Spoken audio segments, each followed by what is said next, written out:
Hello, welcome to VLGA Connect, your weekly look at what's happening around the Victorian local government sector. It's wonderful to have you with us. Another bumper edition of the show coming up for you today, brought to you by Hunt and Hunt Lawyers. And speaking of, Tony Raunic from Hunt and Hunt will be here to unpack the Commission of Inquiry report into Whittlesea Council, the Monitor's report at Brimbank, which came out a week or two ago, the return to work for the Mayor of Maribyrnong and more. That's a little later in the program. And shortly I'll be joined by the mayors of Merri-bek and Nillumbik to tell us about a joint council campaign to shine a light on transport issues in the fast-growing northern metropolitan region of Melbourne.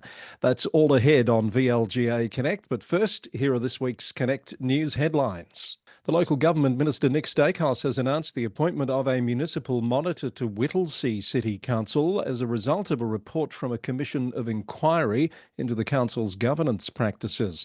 The appointment of Stephen Kingshott, effective on Wednesday of this week, comes as the 6-month suspension of former Mayor Aidan McClendon expires. The appointment was one of 17 recommendations by the Commission, including 4 to the Council and 13 to the Government, on which most of it is yet to respond. Councillor Pradeep Tiwari has returned to his duties as Mayor and Councillor of Maribyrnong City Council this week after the conclusion of legal proceedings that began in August, at which point he stepped aside. Councillor Tiwari admitted to driving with his small son on his lap on a Melbourne freeway. He escaped conviction and was fined $450. In an unprecedented show of unity, all 79 Victorian councils have joined forces to protest against the Emergency Services Volunteer Fund.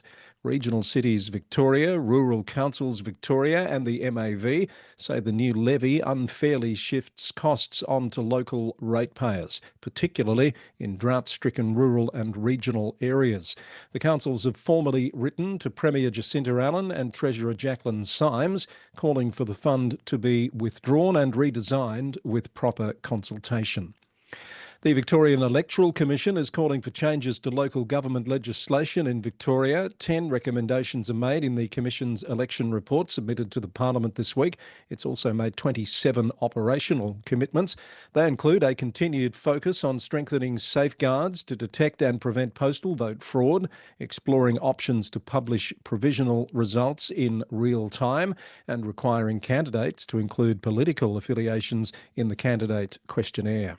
Ron Mildren is the new representative on Wodonga City Council after a by-election. The former mayor was on council for 8 years until last year's elections.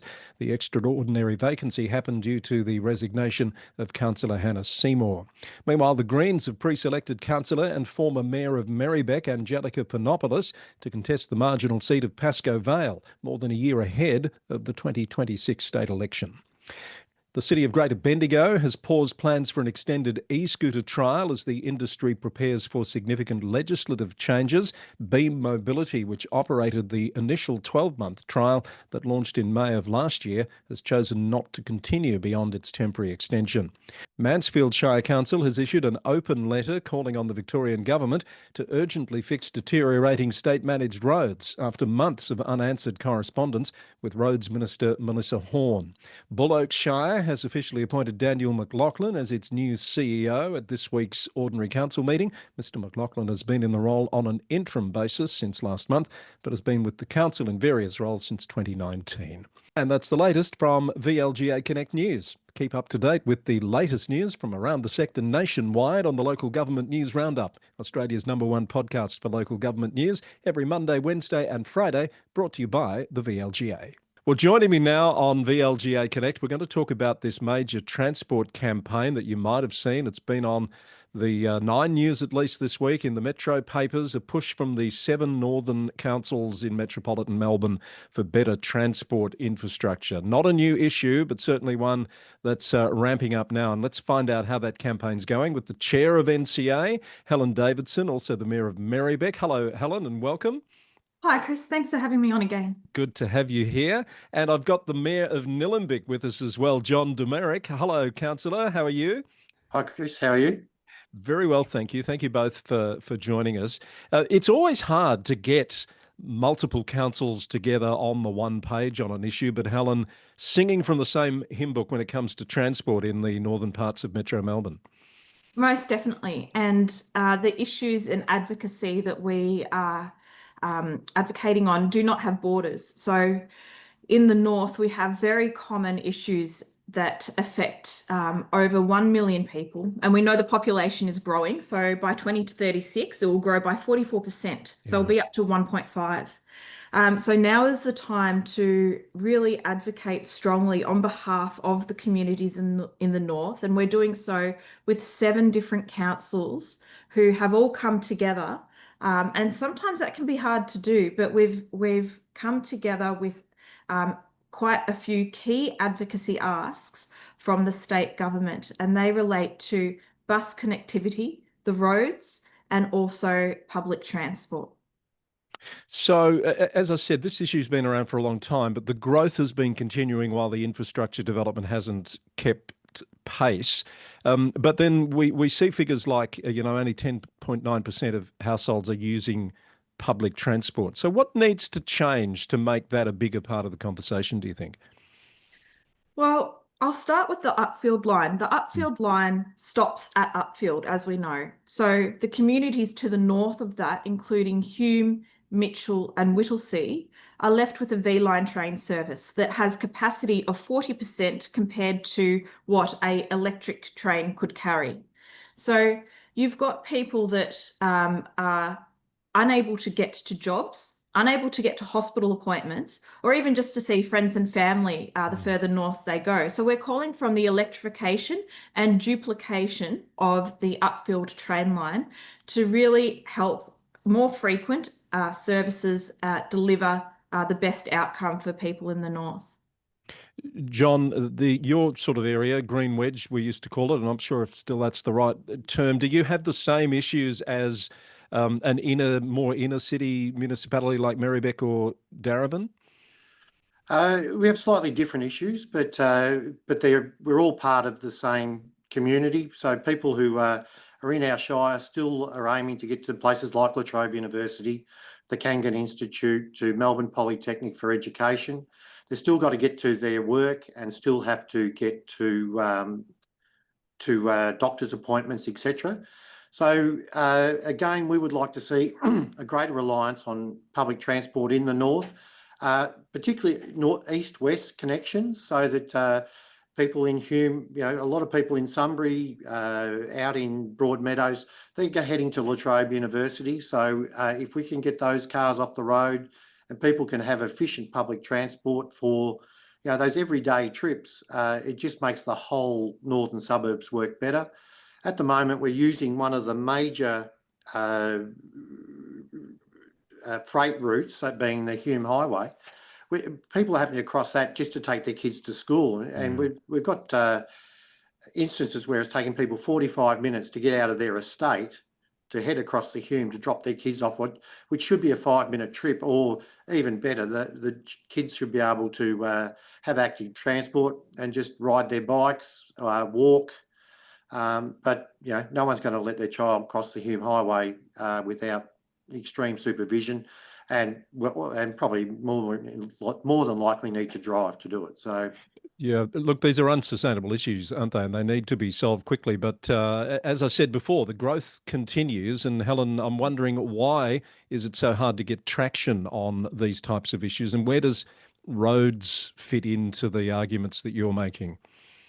Well, I think I'll just go back with this campaign. We're asking for stories from individuals, from families, from students, from teenagers to Right. say, what are they experiencing in their day-to-day lives, whether that is on the roads, whether that's on the Hume Freeway that is so heavily congested that it takes 50 minutes to get 5 kilometers. It's not sustainable. And this is the current experience. So imagine the experience of a family who we want to come to the north, having to live like that in the future. So it's currently not working. How is it going to work in 5, 10 years from now?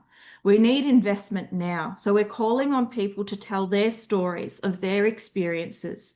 For example, we're getting them slowly filtering through because this campaign launched a little while ago, and we're Yeah. hearing some of the things from the community, like they're standing on the Upfield train station waiting for their train to come. It's delayed. So a train arrives every 20 minutes, and that's in peak hour. That train is delayed, or someone misses that train by 2 minutes. They're then waiting 40 minutes to get to work. They're late. So you're relying on cars, and you're forcing people to rely on their vehicle to get into work when they should be able to use and access public transport. You shouldn't have to rely on your car. And we know that one of the most interesting statistics that is staggering to me is that 1 in 3 families have 3 or more cars in the north because they simply cannot rely on public transport, or the roads are too congested. The bus network isn't frequent enough, or it doesn't connect people to where they need to go. So I know you've been to Spring Street and you've spoken to quite a few MPs. What is the response you get when you put those sorts of stories and those sorts of statistics to them? Well, we're asking state MPs to take this issue seriously and to act now. We have had good responses from MPs across the board, from various political parties, and they're listening, and we need action. We've got a business case that's in the works, which is due to be released in December. That business case needs to provide the North with outcomes and not just further discussion. John, from a Nillumbik Shire perspective, what would success look like for you here in the next few years? Let's say, put a 5-year horizon on it. What would you like to see have changed? Well, so from Nillumbik, our most pressing issues are Yan Yean Road, which borders between ourselves and Banyul. There's a lot of growth going on in the Doreen area. And at the moment, that just ends up at a bottleneck at the roundabout, which is the corner of Civic Drive, Diamond Creek Road, and the Diamond Creek Bypass. So it's a major frustration. It was considered by the RACV to be the worst roundabout in Melbourne in their recent survey. So we're looking for specific infrastructure on that road, and the works on it make it a much easier road for people to navigate.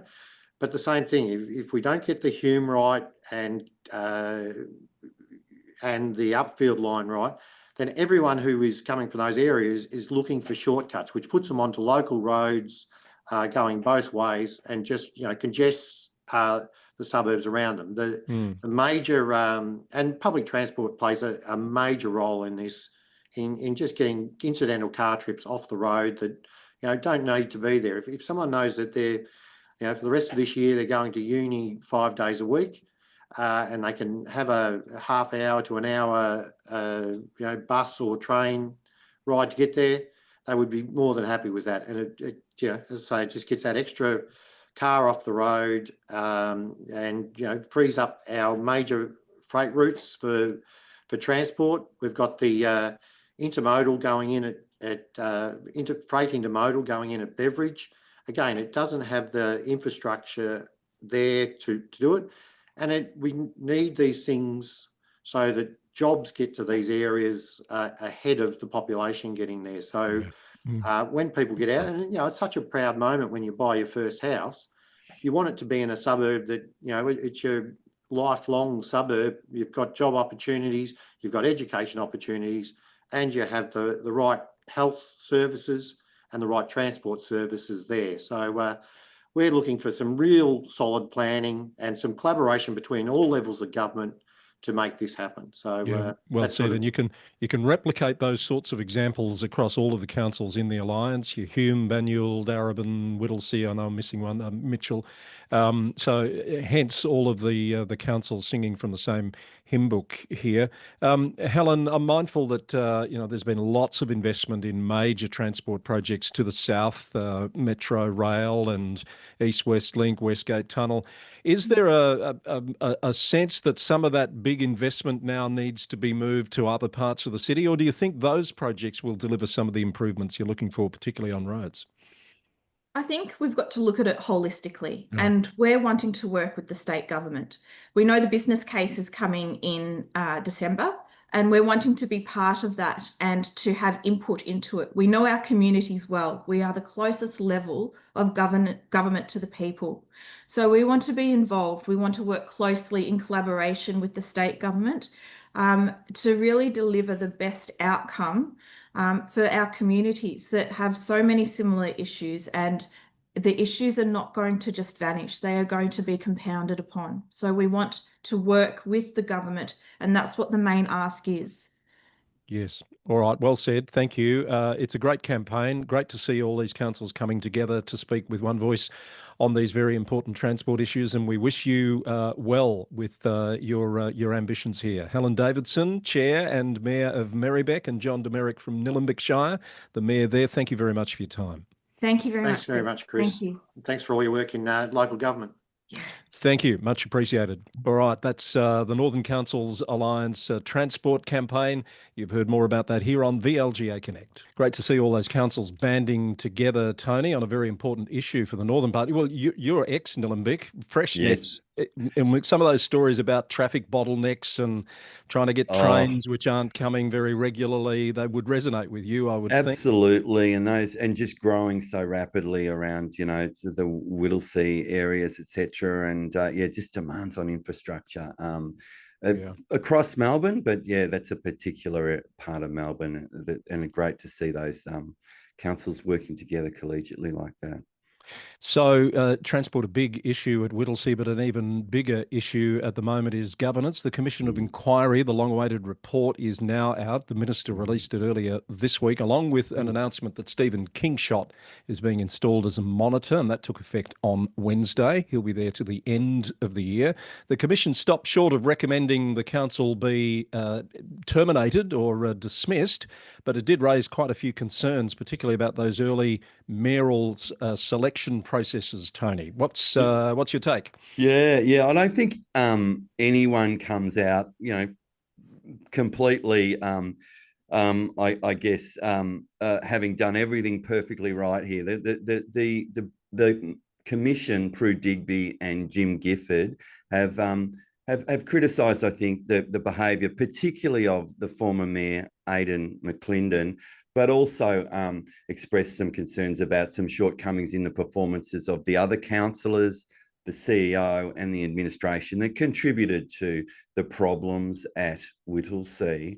A really early error of the councillors that the board really honed in on, Chris, was that appointment of a mayor very early on in the first few weeks after the 2024 council elections. The independent councillors at Whittlesea, of which there were 5 or are 5, excluded the ALP endorsed councillors from the decision making in relation to who would be the mayor, who would be the deputy mayor, and that was pointed out as really one of the elements that really began this sense of dysfunction and division that and distrust that occurred.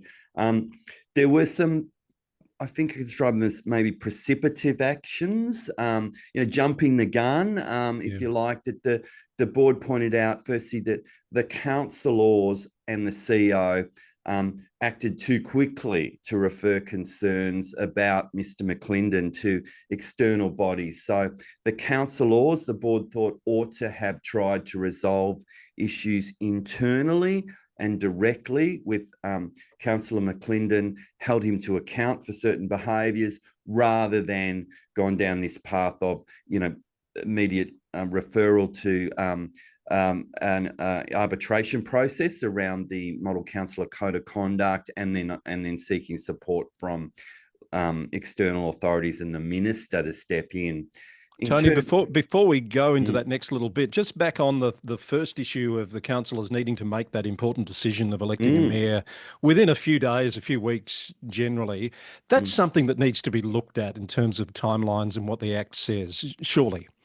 Oh, I absolutely. Indeed, the Board of Inquiry themselves have honed in on this and said that the legislation needs to be amended to allow more time for councillors to select a mayor, particularly in these circumstances where you have the first year of a new term, Yeah. councillors who don't know each other particularly, indeed first-time councillors in this case as well, many first-time councillors. The imperative to suddenly go and choose a mayor in circumstances where also these councillors hadn't spent much time in the induction sessions, it seems, on considering, you know, what are the traits of a good mayor? You know, what should we be looking for when we select a mayor? And again, the board honed in on that, you know, absence of consideration, due diligence, if you like, in relation to the mayoral appointment, and have made a number of recommendations for legislative reform, and you've picked one there. Another one, Chris, is that the councillor induction, the mandatory induction program, should be the timeline for that should be expanded to a 6-month period rather than the current 3-month compressed period. It was overwhelming for Whittlesea councils, and I suggest probably that's lots of councillors have given that feedback, Tony, that particularly new councillors, it is so much to take in, and the complexities that they weren't really aware of and prepared for, they're expected to get on top of all of that in a very short period of time. It's a lot. It really is. It really is. And look, love to see a 6-month induction program. And I know that the argument against will be, oh, you know, there's so many major decisions they need to be prepared for, that they have to make in those first 3 months, 4 months, whatever it is. But there's a reality, and maybe we could, you know, prioritize certain elements of induction early on, and just that sort of getting to know each other, building relationships, learning how to work together is something I think that's best done over time rather than just one single session. Yeah. But and on that due diligence issue, Tony, effectively what I read into that is the Commission is saying that Mr. McClendon's views on certain things were well known and in the public arena for quite a period of time, and some of those are what gave rise to the concern. So is the Commission saying the councillors should have been well aware that those issues may bubble up and cause problems? Yeah, I mean, there's certainly it were elements of that in that the Commission's identified that a number of the councillors who voted to appoint Councillor McClendon as mayor had gone and done some due diligence. They'd done their Google searches, and some of them had some concerns about what they'd learned in terms of the political past of Councillor McClendon, but still went ahead and voted for him.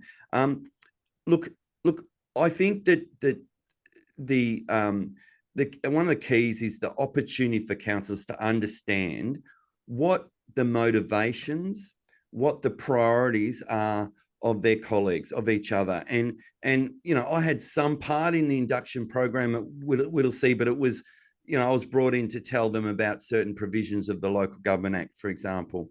What I don't know whether they had this opportunity, but clearly there's got to be, I think the first thing is a big whiteboard exercise where you go around the room and say, Councillor Chris, what do you want to achieve in this term? What are your priorities? What are your motivations? What's really critical for you? And so I understand you as one of your colleagues, and I might indeed think, wow, what he's trying to achieve is something very different to where I'm going, and he's the way that he sort of is willing to accommodate my desires is a concern to me, maybe. You know, so these are the sorts of things we need to learn. What that's basic stuff, though, Tony. That's induction 101. Is there the suggestion that didn't happen at Whittlesea?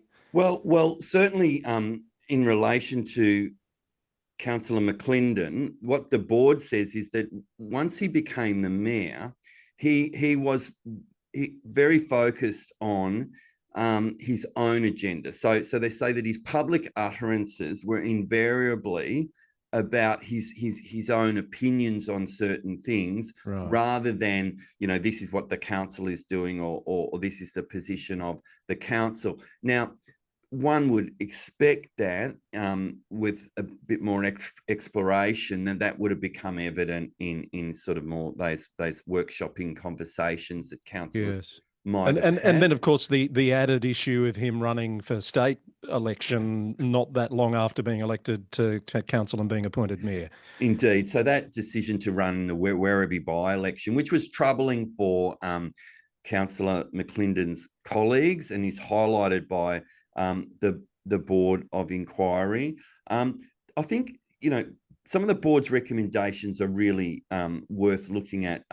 Firstly, that there ought to be a power in the Act for councillors to remove a sitting mayor during the mayor's term, provided that the councillor in question, the mayor in question, is given some written reasons, has an opportunity to address those and provide, respond to those, and that the vote needs to be at least a 2/3 majority of the council. So that presently isn't a provision, and we know that there was a vote of no confidence in Councillor McClendon, but that had no formal impact on his ability to act as mayor. The other one, which, Chris, this would be, if this recommendation was adopted, we would see a really significant change to the sector. And this is that all those integrity agencies like the local government inspectorate and the internal arbiters and the appointment of councillor conduct panels, thank you, would be replaced by a single body, a local government integrity commissioner.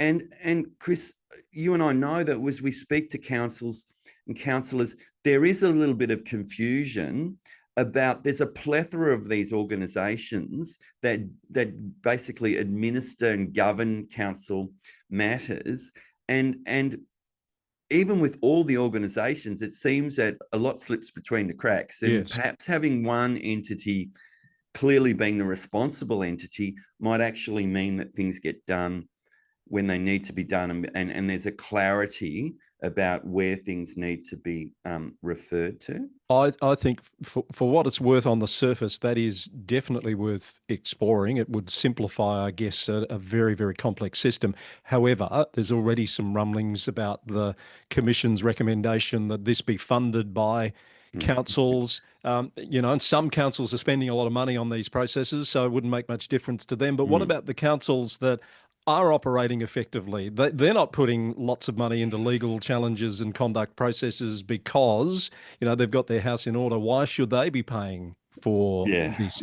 That's the question being asked. Is it yet another, and yet another conduct, let alone yet another levy, if you like, and this one time being a conduct levy. But so I do sympathise about the cost shift, but certainly councils have been deeply concerned, I think, about the conduct framework and the regime around enforcing good governance. And maybe this is something that there's a real value in councils, perhaps even financially supporting. So, Tony, it's a big report. It's 80 pages. A couple of particular things I do want to get your comments on, and I've had lots of feedback this week from people who are looking forward to hearing your take on this. There's a lot of eyeballs on this week's show, I suspect. Can we, before we look at perhaps the CEO and administration side of things, look at the Councillor McClendon? He's coming back this week. The suspension is over. The Commission didn't see a need for that to be extended.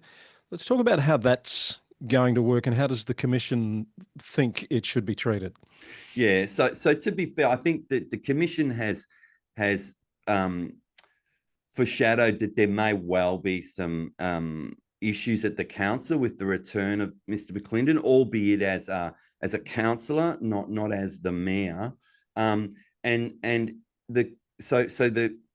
Commission has explicitly asked that the municipal monitor that's appointed have an eye to the behaviour of Mr. McClendon, going forwards, and how he I guess rejoins that group and the impact on the councillor group. The Commission did say that Mr. McClendon as mayor had failed to understand the role of mayor and or chose not to engage in the role as he was supposed to. They felt he didn't put the necessary time and effort into the role. He continued to work when he told his colleagues that if he was elected as mayor, he would leave his job. And he, as I mentioned, his public utterances were about his own policies and interests rather than the council's. So I think it's fair to say that the Commission's got some serious concerns there, and it's very clear that the municipal monitor will play a role in monitoring the performance of Councillor McClendon, and he's directed to undertake further training on the expectations and role of a councillor. And I think the monitor's also charged with assisting the CEO in managing that relationship with the returning Councillor McClendon, because it talks about how that relationship broke down very early in the term, doesn't it?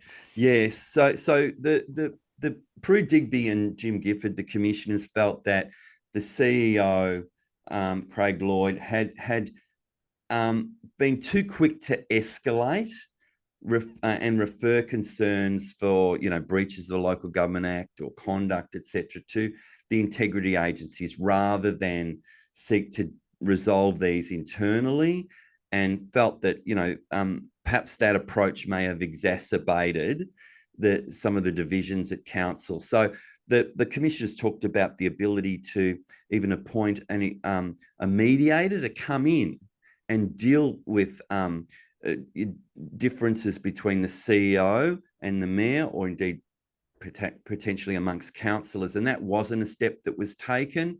I believe that the reasoning given by the CEO and at times other councillors was they felt that there was no hope of a resolution if they tried mediation or they tried to approach Councillor McClendon directly, but the board felt that there weren't sufficient efforts in that regard. What do you say, and I'm not defending Craig Lloyd here by any means, but what do you say to the view that, CEOs have certain obligations, particularly around suspected misconduct, etc., to report them? There's a grey area there, though, isn't there? Yeah. It's not that black and white. It's definitely a grey area. You're in an invidious position as CEO. There are those mandatory reporting obligations, and there are those obligations under the Occupational Health and Safety Act provisions, etc., to protect staff. But nonetheless, the board commented on the extent of the communications from the CEO to local government inspectorate early on, and perhaps I think the word they use is things being escalated early. Yeah.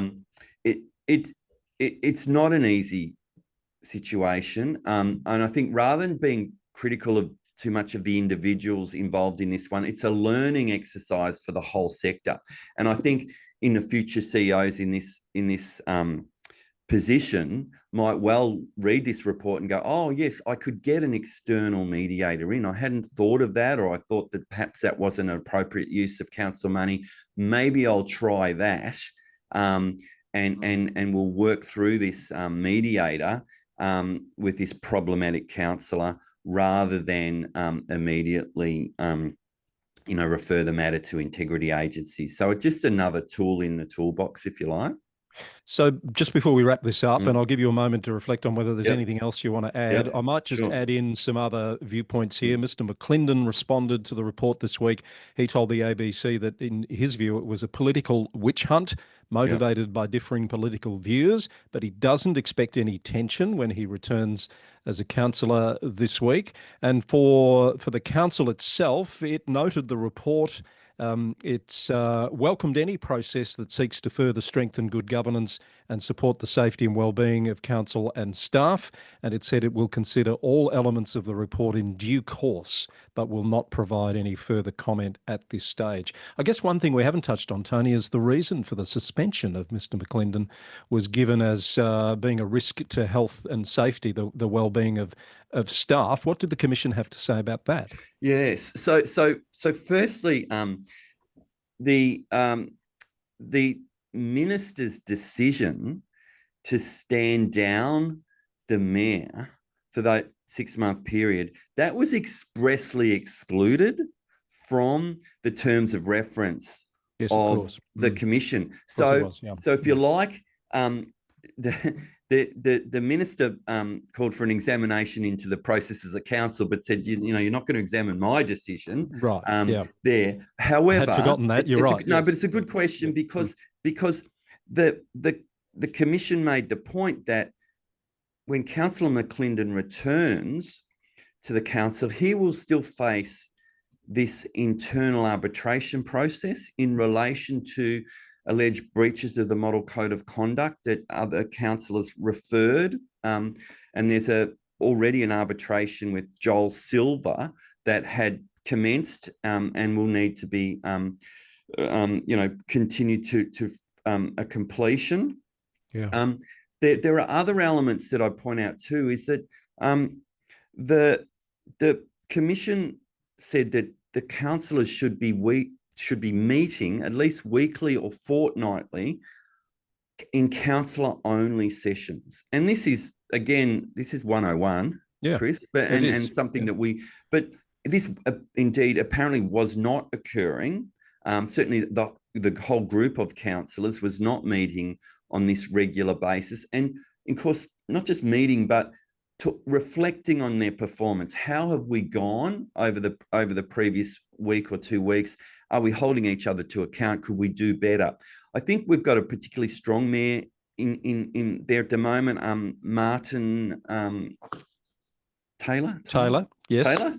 Martin Taylor. Sorry, Martin. Who's been very, very visible, very and active, very on visible, social media. Very and very sort of articulate about his awareness of his role. And so I imagine these things will be very quickly taken up at Whittlesea Council. And I think that it will be certainly for the benefit of the community and the councillors. That municipal monitor is appointed for a period of at least 12 months. So we're going to sort of have that oversight over the council, its operations, the relationships among councillors and between councillors and the CEO. So I think that we may well see a much different pattern of behaviour at the council, with Councillor McClendon being one of 11 councillors and not having a leadership role going forwards. All right, we probably should wrap this up. There's so much in there, and it is a good read. If you're a governance geek, like I know many of our viewers and listeners are, so check that out. About 80 pages, I think, when I first looked. And thank you for picking the eyes out of that and giving us your thoughts, Tony. That'll be very useful to a lot of people. So now let's look at another thing that occurred this week, Tony. The Mayor of Maribyrnong is back at work. We talked about this a few weeks ago. That section of the Act had reared its head again. Councillor Pradeep Tiwari had been charged with, as it turns out, driving on a freeway with a child on his lap, and he stood aside while that matter worked its way through the courts. Yeah, so as you say, another example of this section 229 of the 2020 Local Government Act, the stand down provision when charges are laid against a councillor and those charges are for an offence punishable for a period of imprisonment of at least 2 years on first conviction. So as you say, those dangerous driving and other charges that were laid against Councillor Tiwari prior to him becoming a councillor in June, in fact, of 2024, potentially carried that threshold of conviction and that imprisonment conviction. And Mr. Tiwari ultimately faced the Magistrates Court, I think earlier in the week or last week, and the more serious charges were withdrawn. He escaped conviction. And so now that those matters have wrapped up, he has returned to council per section 229. He returns to his mayoral role. Any allowance that was suspended during the period that he was not acting as a councillor now can be repaid to him or paid to him. Yeah. Okay. Similar to what happened at Kingston earlier in the year. Absolutely, with Jane Agaton. Yeah. Okay, so that's good to have that one resolved. In terms of Brimbank, the municipal monitors report came out a few weeks ago, and we haven't had a chance to catch up on this. And again, it's there for people to read, but we just thought we'd spend maybe just a couple of minutes, Tony, on key takeaways for the sector from this one. Yeah, I think it's if I can borrow from Charles Dickens, I think it's a tale of two terms. Right. Yeah. So the first, most of this occurred in the last term of council. That's absolutely. Yeah. So that 2020 to 2024 term, lots of dysfunction, according to Janet Dorr and Penelope Holloway, the monitors. Common themes around mistrust, negative behaviour, lack of respect, baseless allegations of improper conduct, inappropriate comments, demanding approaches towards the CEO. And one example, just quickly, Chris, the first council meeting that the monitors attended in February of 2024, question time was extended from 15 minutes on multiple occasions, ultimately to 45 minutes. Councillors then spent another 45 minutes on six notices of motion. And then when you got to the officer reports requiring decisions, including, planning decisions, the councillors passed them without any debate in 20 minutes. So, this sense of giving a disproportionate amount of time to matters not directly relevant to their role and ignoring perhaps or not giving sufficient time to things that have strategic importance to the community. So the CEO, Fiona Blair, the monitors pointed out that she's received universal praise from current and former staff and is performing an excellent job in there. The problem seemed to be with the understanding of councillors of their role in the previous term. Look now at the councillors in the current term elected in November 2024, a marked contrast, it would seem. There's some general goodwill. They're working quite well together. The monitors have reported that there's still a need to amend the governance rules at Maribyrnong to limit the use of notices of motion. Brimbank, not Maribyrnong. Did I say Maribyrnong? You sorry, did, Brimbank. Yeah. Brimbank. Sorry, Maribyrnong. Brimbank. I should know that because Brimbank is like Whittlesea, perhaps. It's one of those councils that's got a long history of monitors and issues, Chris. And administration, yeah. Yes, absolutely. But the monitors in this case are confident that, I think they say, that the current council can, if I quote, turn the page in the reputational history of Brimbank City Council. And I'm sure we'd all love to see that occur. We sure would, absolutely. So that monitors report, thank you for that summary, is available on the Local Government Victoria website. I was reviewing the current state of monitors. We've got some in place at the moment at Hobson's Bay, at Kingston, now one coming in at Whittlesea. There's an outstanding report, Tony, I'm not sure if you're aware. So Darebin's monitors were extended to 30 June, as were the Brimbank monitors. I don't believe we've got a final report from that engagement yet. Yes, that's interesting, isn't it? And that will be very well read through the sector as well. Yeah, okay. So one might hope that that's coming soon, given that the Brimbank one is out now. I know we've covered a lot of ground. Can we just very quickly touch on the Board of Inquiry into the Macrae landslip? This one, the engineers need to be reading this one, and there's some broader implications for the sector out of the board's recommendations. Yeah, I think the implications for the sector around councils working better with agencies like the local water authority. In this case, the board did find that the major landslip on the 14th of January 2025, where of course an officer was injured, seriously injured, in fact, a house was destroyed, 19 homes were evacuated. That was caused by a burst water main owned by Southeast Water.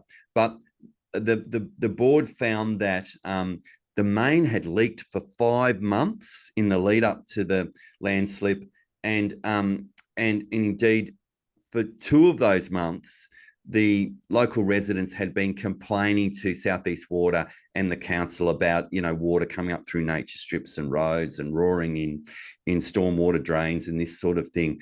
And the board found that council and South East Water could have worked better together, didn't respond with the urgency that the problem demanded. And because the council had received a geotech report in 2012 that talked about high susceptibility to landslides in that area, the board felt the council ought to have acted then to introduce erosion management overlays in the planning scheme to have sort of more stricter controls on development in the area. That has now occurred, and indeed is one of the recommendations of the Board of Inquiry.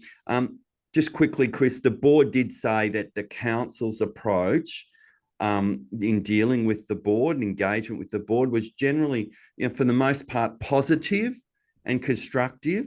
And contrast that, I think, with what they said about South East Water's engagement, which is, preoccupied with liability, pursuing one of these kind of litigation type strategy where, we're not going to admit liability for anything.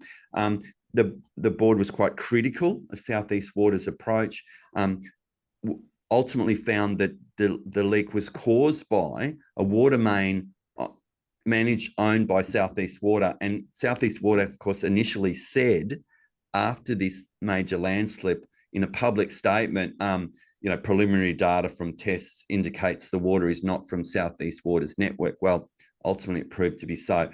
The good news is all the agencies, council, South East Water, and indeed the Victorian State Government have agreed to adopt these recommendations of the board going forwards, including the appointment by the government of a mediator to work with council, South East Water, and the affected landowners on, mitigation works, remediation works, and that's going to be a process that extends for several months, Chris.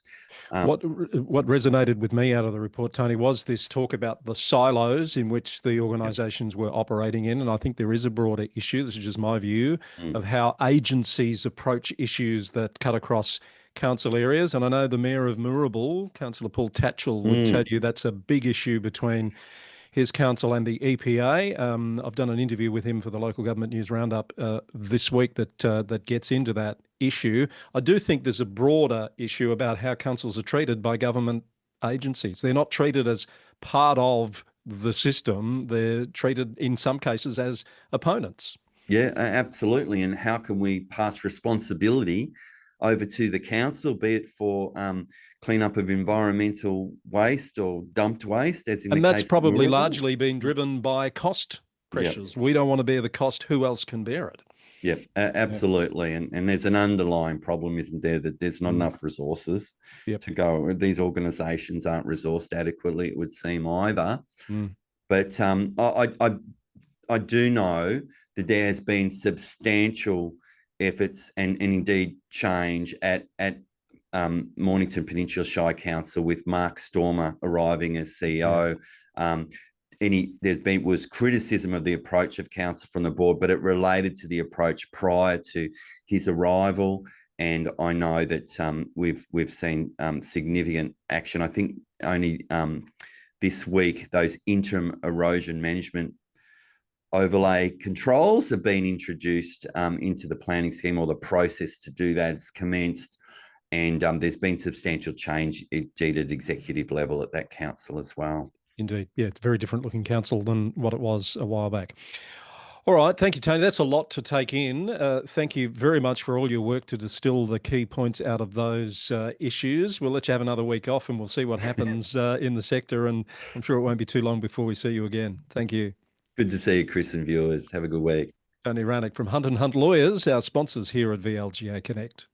Well, that's been a big edition of VLGA Connect. Lots to talk about with Tony there. And of course, earlier we had Helen Davidson and John Demerick talking about the Northern Councils Alliance Transport Initiative. Lots for you to think about from VLGA Connect this week. If you're a Victorian councillor, make sure you've completed your councillor census. It's in your inbox. I've seen lots of councillors posting that they have done so and saying it takes about 5 to 10 minutes of your time. And it's very important to have your say in that survey. It closes at the end of the month. Thanks to Hunt & Hunt Lawyers for their ongoing support for VLGA Connect. Thank you for watching and listening. Don't forget to subscribe on YouTube or podcast to make sure you don't miss future editions of VLGA Connect. Until next week, I'm Chris Eddy. Thanks for your company. Bye for now.